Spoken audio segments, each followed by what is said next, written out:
Well, good morning, YouTube. It's the Old Soldier coming back at you from Robeson County, North Carolina, where it has gotten rather cool overnight,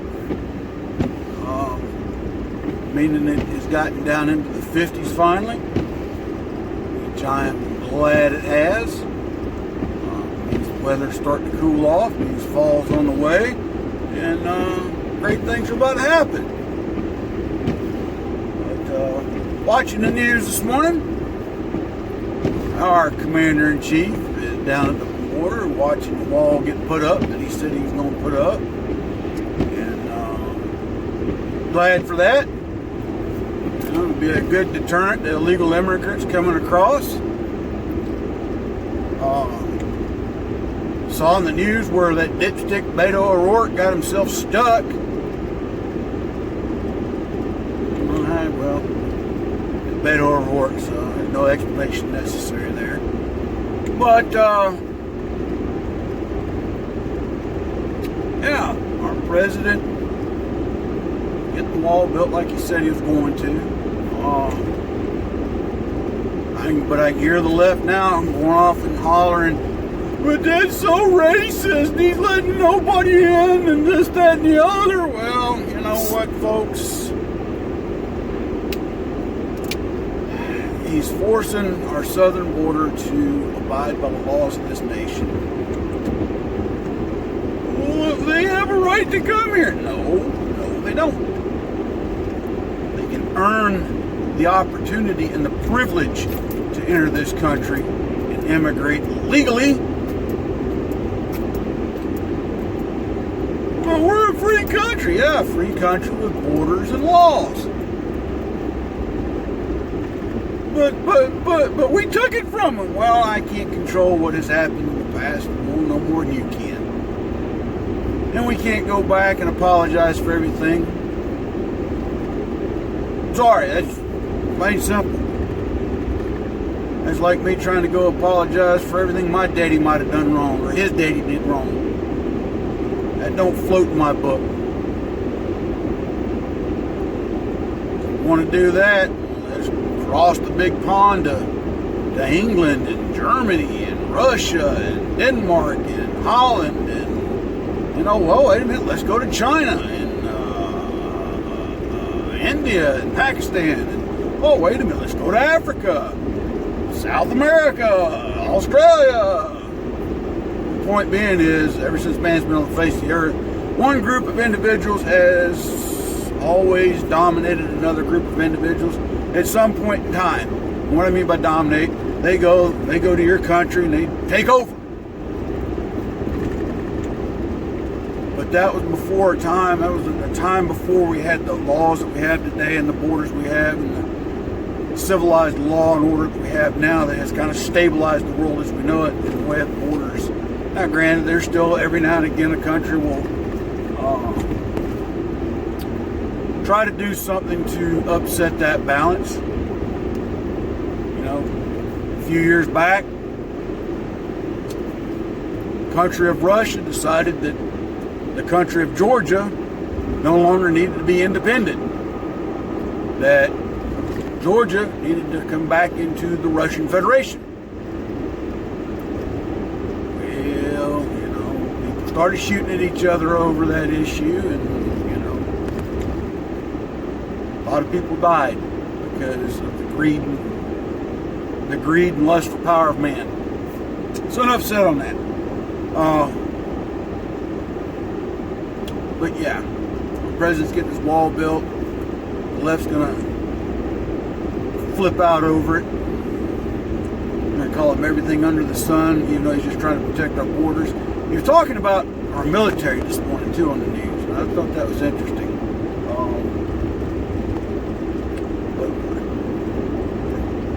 Get what he was saying, but I didn't like the way he said it. And you're going, what in the world are you talking about, old soldier?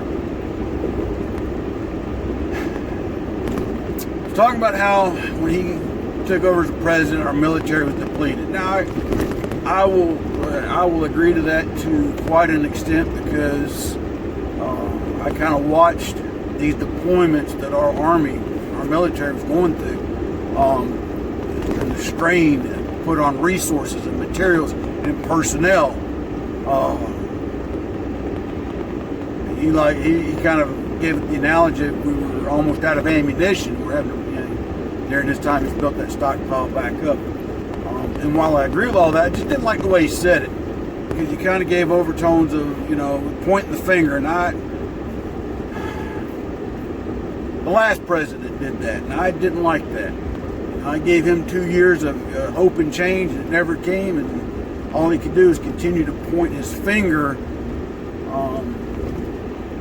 at the previous president as to all the problems the nation had incurred. I grant you now, George Bush did create a few problems, but you know what? I don't really recall him pointing the finger back at Bill Clinton too much. I can be wrong. Somebody could show me a clip and probably prove me wrong on that one. But I guess what I'm getting at is don't blame the other guy when you've been in office over 2 years. He could have left it as, well, we were in a depleted state and I have rebuilt it, instead of, well, I inherited it in a depleted state. It points the finger and it just creates animosity. Again, I agree with the fact that, yeah, he probably did inherit a depleted military. Resources were stretched. Resources were thin. Manpower was down. And that has to go to Congress, because Congress kind of pushed the issue of reducing manpower. I love how Congress always, when they start to see themselves in a deficit, the first thing they want to do is cut our defense. They've always been notorious for that. I can remember back in the 90s, training dollars came at a premium. You had to maximize training dollars in order to train. And what I'm saying is, there was certain training that you had to surrender or take a cheaper approach to in order to hit the key and critical tasks. The money just wasn't there. Why? Congress. Folks, if you don't know, the House of Representatives controls purse strings. So they play partisan politics when it comes to that purse. And when they realize that they don't have money to spend on all these other programs or other departments, first thing they always want to do is cut the Department of Defense's budget. And then they say, well, you know what? Army, Marines, y'all are too big. Y'all need to cut some manpower. Well, a little history there for you folks. When we got hit on 9/11, the Bush administration had realized that shortfall and was working to increase the size of the active army. I want to say it was called the 10 Division Plan. The goal was to have 10 active duty divisions. In the bigger scheme of things, it's still not a whole lot in my book. I think our active army we need to have at least 18 active divisions. You're saying to yourself, what are you talking about? Well, manpower. When you put boots on the ground, you have to have a force large enough to sustain and maintain boots on the ground when you go into a conflict. Now, at the height of the war in Iraq and Afghanistan, we were somewhere in the ballpark of 520,000 personnel in the Army. I think the active Army strength now is 480,000. I heard rumors, and again, it's just rumors, that they're talking about increasing the active Army back to at least 500,000. Folks, when I joined the Army way back in 1987, the active Army alone by itself was almost 820,000. And about twice that in the reserves and National Guard. Now, mind you, in the scheme of bigger things, if our nation ever had to mobilize an extremely large force, we could do it.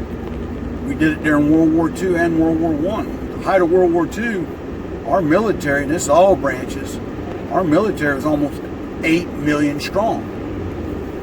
Of course, we were tapping into a reserve of manpower, the likes of which we'd never had to do before. Why? We were fighting a war on multiple fronts. Not two fronts, multiple. And you're saying, what are you talking about? Well, you had the Pacific, but the Pacific was subdivided.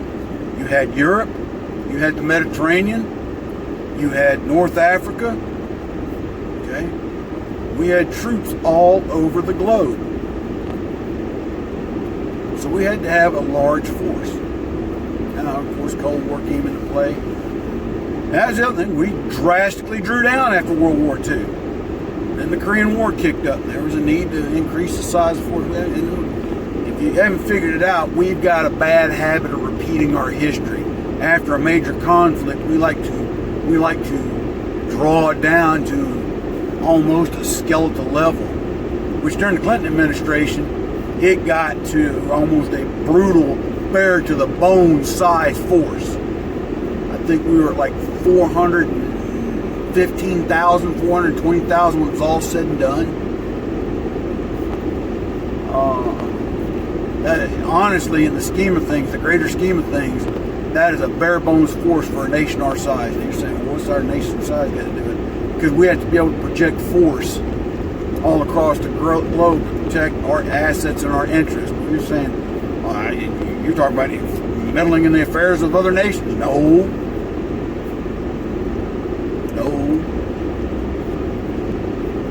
But we have to protect our assets and our interests in the world.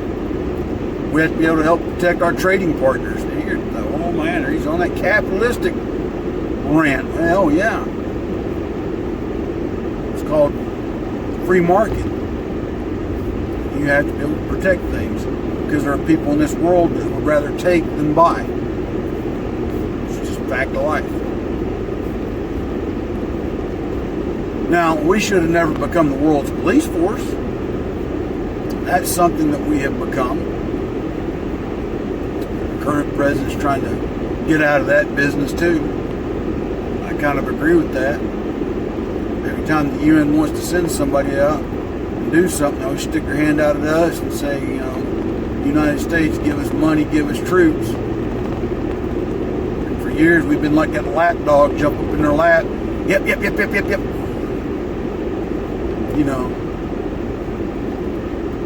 Been involved in operations that honestly we had no business being involved in. And I feel like the current president's take on that as in, you know what, all you other UN and NATO nations, you want our dollars? Well, got a little something for you. It's called bring your checkbook to the table next time we meet, because y'all about to ante up what you owe. Oh, by the way, you're going to start contributing more troops to these operations. The United States is no longer going to be the bulk provider in a lot of these things that you want us to participate in. You caught a lot of flack for that, but truth be told,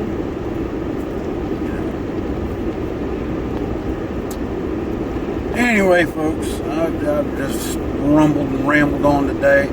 Just, when I caught that in the news, it just kind of caught me off guard with what he said, how he said it.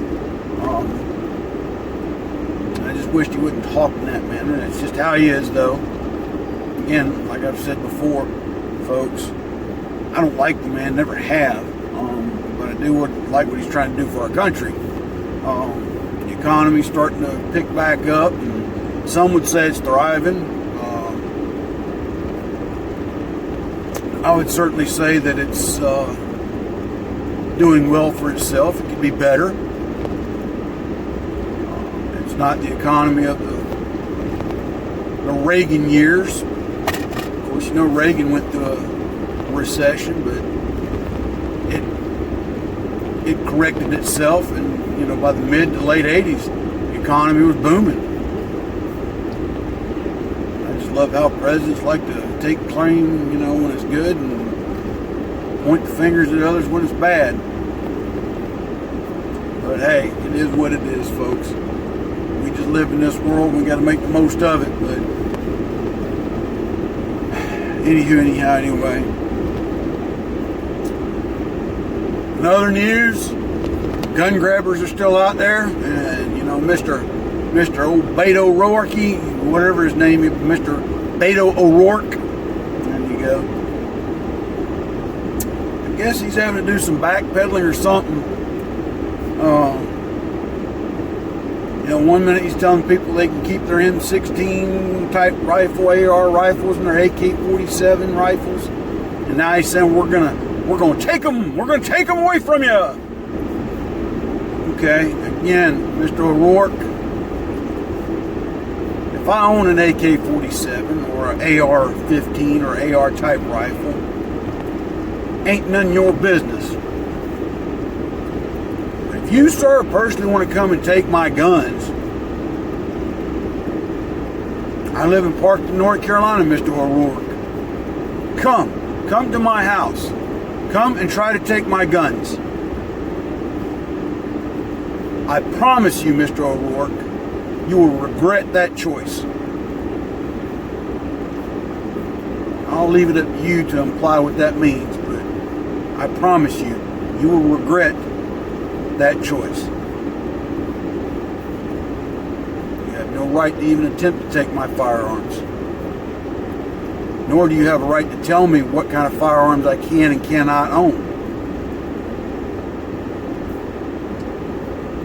I think you just need to go back to college, sir, and go back in your drunken days and just be a college has-been. Yep, seen the pictures where you peed all over yourself, you're so drunk. Also saw your mug shot where you're arrested for DUI. So why don't you go take on alcohol makers and the auto industry and blame them for your screw-ups, you piece of trash. But anyhow, folks, that's my rant and my rave for Thursday. Yeah, I know I've been on those for the last few days, but just been compelled to get these things off my chest so I can get back to focusing on what I love to do, which is talk military history and things like that and protecting the Second Amendment. But that being said, God bless, take care, and until tomorrow, which will be TGIF! Tomorrow, TGIF! Until then, it's the old soldier out.